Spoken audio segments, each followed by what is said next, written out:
প্রবাসীর স্ত্রীকে শ্লীলতাহানি অভিযোগে জেল হাজতে ব্যবসায়ী।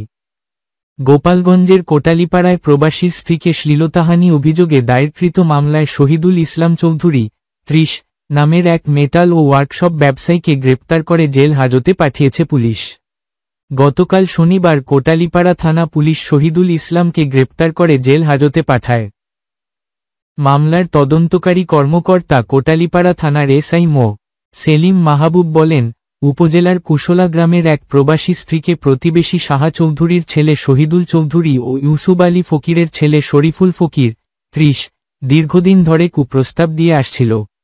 সম্প্রতি ওই প্রবাসীর স্ত্রী কুশলা বাজার থেকে বাড়ি যাওয়ার পথে নির্জন এলাকায় একা পেয়ে শহীদুল ও শরীফুল তাকে শ্লীলতাহানি করে।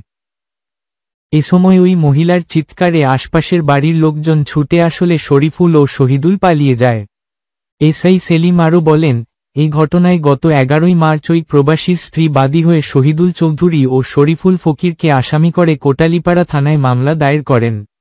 এই মামলায় আসামি শহীদুল চৌধুরীকে গ্রেপ্তার করে জেল হাজতে পাঠানো হয়েছে। অন্য আসামি শরীফুল ফকিরকে গ্রেপ্তারের চেষ্টা চলছে।